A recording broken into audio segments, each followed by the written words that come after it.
నీకు కష్టంలో ఉన్నప్పుడు అండగా ఉన్న వాళ్ళని గట్టెక్కిన తర్వాత బాధ పెట్టడం ధర్మం అనిపించుకోదు. చెడు చెవిలో చెప్పాలి, మంచి అందరిలో చెప్పాలి అంటారు.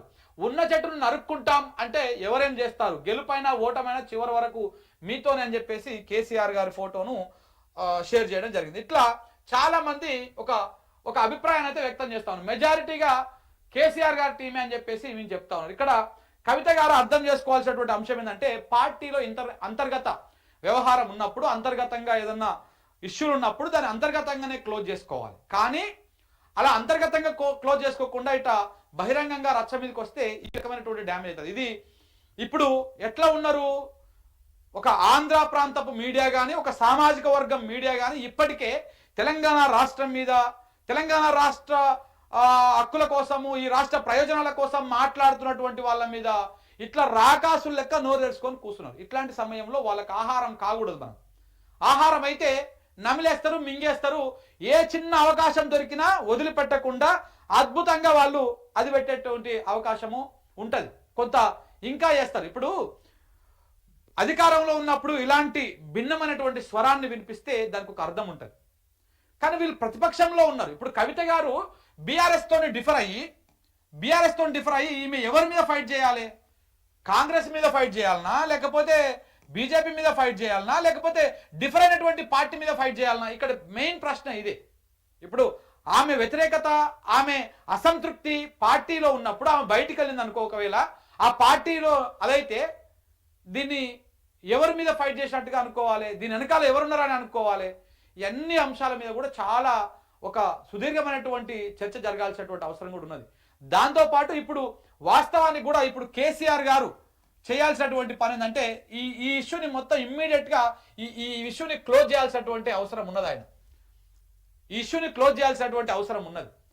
కవిత గారిని కూర్చోబెట్టి మాట్లాడతారా, లేకపోతే ఈ ఇష్యూని ఏమైనా సార్ట్అవుట్ చేస్తారా అంటే, బేసిక్గా కేసీఆర్కి ఇట్లాంటి ఏమంటారు హడిల్స్, ఇట్లాంటి సంక్షోభాలు, పార్టీని ఇబ్బందులకు గురి చేసేటువంటి అంశాలు సర్వసాధారణమైన. పార్టీ పెట్టిన కాడ నుంచి ఇప్పటిదాకా చాలాసార్లు ఇలాంటి సంక్షోభాన్ని ఎదుర్కొని ఆయన ముందుకు వచ్చిండు. ఆ క్రమంలోనే రాష్ట్రాన్ని సాధించేదాకా పోయింది. ఇవన్నీ జరిగినాయి కూడా. వచ్చిన రాష్ట్రాన్ని నిలబెట్టుకోవడం, అధికారంలోకి వచ్చినాక కూడా ప్రభుత్వాన్ని కూల్చి పార్టీని చీల్చాలన్నటువంటి కుట్ర చేస్తే ఆ కుట్రను కూడా ఛేదించి ఓటుకు నోటు దొంగలని పట్టుకొని జైల్లో వేసినటువంటి వ్యవహారాన్ని మనం చూసినాం. సో కాబట్టి అధికారంలో ఉన్నప్పుడు చేసిరంటే అనుకోవచ్చు. ఇప్పుడు ప్రతిపక్షంలో ఉన్నారు, పార్టీ కష్టాల్లో ఉన్నది. ఇప్పుడు ఒక రెండు బలమైనటువంటి జాతీయ పార్టీలు, అటు బీజేపీ ఇటు కాంగ్రెస్ పార్టీలు రెండు ఏకమై రాష్ట్రంలో బీఆర్ఎస్ పార్టీని ఏ రకంగా ఇబ్బంది పెట్టాలో అన్ని రకాలుగా ఇబ్బందులు పెట్టడానికి ప్రయత్నాలు చేస్తా ఉన్నది. కాళేశ్వరం విషయంలో కావచ్చు, విద్యుత్ కొనుగోళ్ల విషయంలో కావచ్చు, ఫార్ములా ఈ రేస్ కేసు విషయంలో కావచ్చు, ఇట్లా అన్ని రకాలుగా ఇబ్బందులకు గురి చేయాలనేటువంటి ప్రయత్నం చేస్తా ఉన్నారు. ఈ టైం లోపల పార్టీ లోపల ఏమైనా అంతర్గతంగా ఇష్యూస్ ఉంటే వాళ్ళు కూర్చొని సార్ట్అవుట్ చేసుకోవాలి, లేకపోతే వాళ్ళ అధినాయకుని దగ్గర కూర్చొని క్లోజ్ చేసుకోవాలి. అవేవి లేకుండా ఇట్లా లేఖలు రాయడం ఇవన్నీ కూడా పార్టీని కొంత డ్యామేజ్ చేసేటువంటి అంశమే అని చెప్పేసి ఆ పార్టీలో ఉన్నటువంటి కొంతమంది ప్రముఖులు చెప్పేటువంటి మాటని నిన్న విప్రకాష్ గారు కూడా ఏదో ఛానల్తోని ఫోన్ ఇన్లో మాట్లాడుతూ వెంటనే కేసీఆర్ గారు ఇనిషియేట్ తీసుకోవాలి, దీన్ని టీ కప్లో తుఫాన్ లెక్కన దీన్ని క్లోజ్ చేసేసేయాలి. కవిత గారికి ఉన్నటువంటి అసంతృప్తి ఏందో ఆమెను కూర్చోబెట్టి మాట్లాడి ఆమె నోరు మూయించాల్సినటువంటి అవసరం కూడా ఉన్నది. ఒకవేళ కనుక ఆమె బయటికి పోతే, ఆమె పార్టీ మారితే బదనాం చేయడానికి రాకాసులు రెడీగా ఉన్నారు. ఈ టైం లోపల ఇదంతా పెద్ద అదైతుంది. సో కాబట్టి దీన్ని కొంత జాగ్రత్తగా పార్టీని కాపాడుకోవాల్సినటువంటి అవసరం ఉందని చెప్పేసి పార్టీ మంచి కోరేవారు, మేలు కోరేవారు కూడా చెప్తున్నటువంటి మాటలు ఇవి. సరే, ఇందులో ఎవరిది తప్పుందో, కవిత తప్పుందా, పేపర్ లీక్ ఎట్లయింది, ఆ లేఖ లీక్ ఎట్లయింది, ఏ రకంగా అయింది, ఇవన్నిటి గురించి ఇంటర్నల్గా చర్చించుకోండి.